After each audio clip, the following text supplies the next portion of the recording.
Good day! I am Shadow C. Piastro. I'm Gutierrez Joey B. I am Esteban Romulo the 4th C. And I am Daisy C. Vergara. We are the Group 4. We, the Group 4, will demonstrate on how properly maintain the car before riding it on the road to avoid accidents. Demonstrating Blowbagets! 10 things to do before driving.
Battery. The primary function of vehicle battery is to provide electrical power to start the engine. When you turn the ignition key, the battery sends electricity to the starter motor which cranks the engine. Tips: periodically check the battery for corrosion and clean the terminals.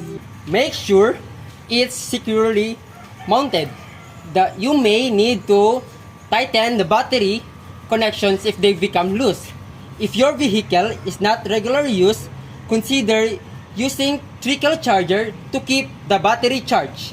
This is particularly important in cold weather when batteries tend to drain faster. Lastly, make sure the positive and negative will not put the opposite direction to avoid malfunctions. Now, let's check the light. Light in a car serves as various essential functions, contributing to safety, visibility, and communication. Tips: first is on the headlight. Headlight provide illumination for the road ahead, helping the driver see in low light conditions. Use low beams and regular traffic and high beams when there are no oncoming vehicles.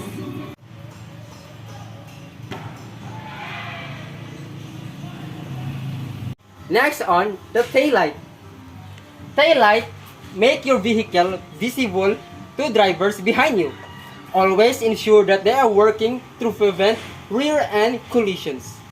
Next on the brake light. Brake lights activate when you apply the brakes, signaling to drivers behind you that you are slowing down or stopping. regularly check their functionality.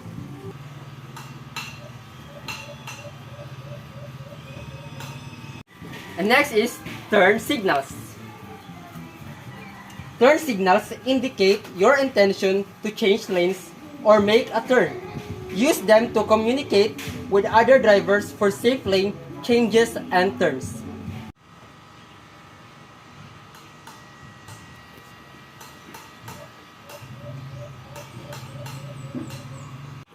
Next is reverse light.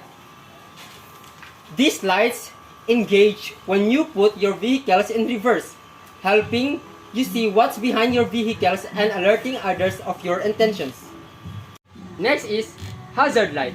Hazard lights are used in emergencies such as breakdowns or when you need to warn others drivers of a temporary obstructions.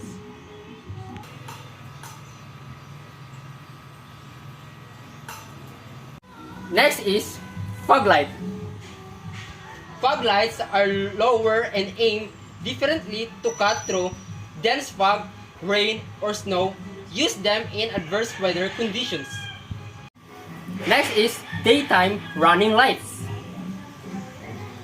DRL or daytime running lights improve a vehicle's visibility during daylight hours, reducing the risk of accidents. Tips for using vehicle lights. Regularly inspect and maintain your vehicle lights to ensure they work properly.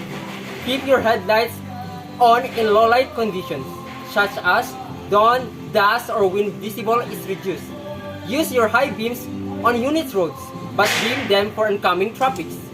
Always use turn signals when changing lanes or make turn to indicate your intentions. Avoid using high beams in fog as they reflect light back at you. Use fog lights if available. Don't use hazard lights while driving, except in emergency situations. Be mindful of local laws and regulations regarding vehicle lights, as they can vary by region. Proper of vehicle lights are crucial for road safety and help prevent accidents. Oil function and tips oil plays a crucial role in vehicles. So this is the oil or the oil tank. Engine oil lubricates moving parts within the engine, reducing friction and wear, which helps the engine run smoothly. So tips: always follow manufacturer recommendations. Always follow your vehicle manufacturer recommendation for oil and maintenance to ensure longevity and efficiency. Proper oil maintenance is vital for the longevity and performance of your vehicle engines. Next is the water. So this is the water tank or the coolant. Water is the key component in the cooling system of most vehicles. It circulates through the engine to dissipate heat generated by the combustion process, preventing the engine from overheating. So remember that using water in vehicle should be done carefully and with the right type of water, whether it's for cooling, cleaning, or maintenance. And lastly, following these tips will help ensure the safe and efficient operation of your vehicle. We're going to the B of the blue buckets, the brake. The brake is the second essential part of the vehicle, so don't forget to check your brake. Now, brakes. Brakes help the driver control the speed and stop the vehicle when necessary. And also, they prevent the accident by allowing the driver to respond to unexpected situations. Tips: regularly inspect the brakes. Regularly inspect your brake pads and rotors and replace them when worn. Listen for the unusual noises like squeaking or grinding, which can be signs of brake issues. Remember that safe braking is essential for road safety. Proper braking techniques, along with well-maintained brakes and tires, can help you stay safe on the road and avoid accident. So drive safely. Next is air. Air is used to inflate tires to the recommended pressure, which affect handling, fuel efficiency, and tire longevity. Tips: Regularly check and maintain the air pressure in your tire to ensure optimal handling, fuel efficiency, and tire life. Refers to the vehicle manual for recommended pressures. Now, we're going to proceed the G of the blowbaguettes. G stands for gasoline. Now, we're going to open the gas tank. This is the gas tank. Gas tank. Inside the gas tank is the gasoline. Gasoline is a primary fuel source for most internal combustion engine vehicles. It provides the energy needed for the engine to function. Tips: use the gasoline grade recommended by your vehicle's manufacturer, using high octane fuel when your vehicle doesn't require it. It is typically unnecessary and costly. Always remember, after putting gas in the gasoline tank, close the gasoline cap in the gasoline tank. Next is engine. Engine is the main source of power in a vehicle or any mechanical devices. Tips. Tips for engine. Maintenance may include regular oil change, air filter replacement, and keeping an eye on warning lights. So, let's go to the tires.